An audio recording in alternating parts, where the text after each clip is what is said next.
Magandang araw mga kababayan. Narito na ang pinakabagong ulat sa lagay ng panahon ngayong araw, November 27, 2025, Thursday. Mas lalong tumaas ang chance na mabuo ng bagong bagyong paparating next week na manggagaling sa Timog Silangan sa labas ng Philippine Area of Responsibility. At bagyong Verbena mas lalo pang lumakas habang nasa West Philippine Sea. Para naman lagi kang updated sa lagay ng panahon, i-click mo lang ang subscribe button. Si Verbena ay patuloy pang ang lumalakas habang kumikilos pa west-northwest sa karagatan sa hilaga ng Kalayaan Island. Nakita ang sentro ng severe tropical storm Verbena na nasa 240 kilometers northeast ng Pag-asa Island, Kalayaan, Palawan. Taglay nito ang maximum sustained winds na 110 kilometers per hour. Malapit sa gitna, may pagbugsong aabot sa 135 kilometers per hour at central pressure na 980 hectopascals. Kumikilos ito pa west-northwest sa bilis na 20 kilometers per hour. Malapad ang saklaw ng hangin dahil umaabot na hanggang 450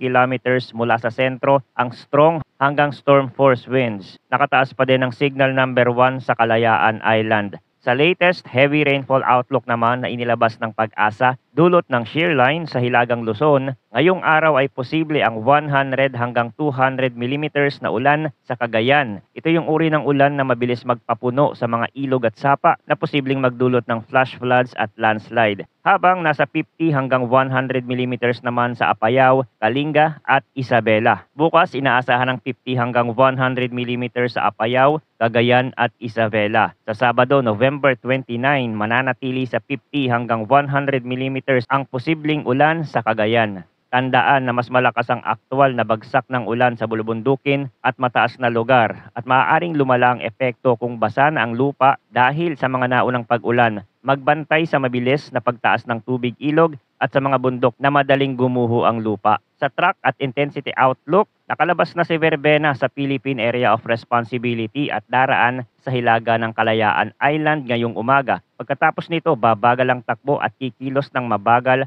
pa west-southwest hanggang bukas ng hapon, saka liliko pa north-northwest mula bukas ng hapon hanggang Sunday ng hapon, bago muling kumambyo pa west-southwest sa lalalabing bahagi ng forecast period. Sa susunod na 12 hours, may favorable environment para mag-intensify at posible itong umabot sa typhoon category. Kasunod nito, inaasahan ang bahagyang paghina dahil sa bugso ng northeast monsoon na magdadala ng mas malamig at mas tuyo na hangin sa kanyang ruta. Sa latest tropical cyclone threat potential update naman ng Pag-asa para sa week 1 mula November 26 hanggang December 2, patuloy na naglalakbay sa West Philippine Sea si Verbena. Bukod dito, may inaasahang TC-like vortex o TCLV1 na maaaring mabuo sa silangang hangganan ng TICAD at TCID na may mababang posibilidad ng pag-develop sa loob ng week 1. Para naman sa week 2, mula December 3 hanggang December 9, inaasahang papasok sa silangang hangganan ng PAR ang TCLV1 na may mababang posibilidad pa rin ng TC development. May isa pang TCLV2 na posibleng lumitaw sa kanlurang hangganan ng PMD na mababa rin ang chance maging ganap na bagyo at malamang na ito ay remnant na lamang ni Verbena. Kung gagamitin ng multi-model weather forecast tool na mas kapaki-pakinabang para sa long-range forecast, ipinapakita na sa unang linggo ng December na maaaring pumasok sa loob ng PAR ang sistema na posibleng maglaro ang lakas sa tropical depression hanggang tropical storm level. Sa latest data, ang dominant direction ay patungong Visayas region o Southern Luzon. At habang lumalapit ito sa kalupaan, nag-iiba ang mga kulay, hudyat na maaari pa itong lumakas bago maglandfall sa kalupaan. At dahil malayo pa, marami pang pwedeng magbago sa bilis, ruta at lakas habang dumarami ang bagong datos bawat araw. Kaya makabubuting tutukan ang araw-araw na update para sa mas eksaktong timing at posibleng landfall area. Sa forecast weather conditions, ang severe tropical storm Verbena na may international name na Koto ay nakakaapekto sa kanlurang bahagi ng Southern Luzon, habang ang shear line ay nakakaapekto sa silangang bahagi ng Northern Luzon at ang northeast monsoon ay umiiral sa natitirang bahagi ng Northern Luzon, kaya magkakaiba ang magiging lagay ng panahon sa bawat rehiyon. Sa Kalayaan Island, asahan ang rains with gusty winds dahil sa epekto ni TC Verbena na may posibilidad ng moderate hanggang heavy rainfall na may panahon na intense at may minimal hanggang minor na banta sa buhay at ari-arian dahil sa malalakas na bugso ng hangin. Sa natitirang bahagi ng Palawan kabilang ang mainland, inaasahan ng cloudy skies with scattered rains and thunderstorm dala ng trough ni verbena, kaya may tsansang magkaroon ng localized flooding at landslide sa low-lying at gilid bundok na barangay.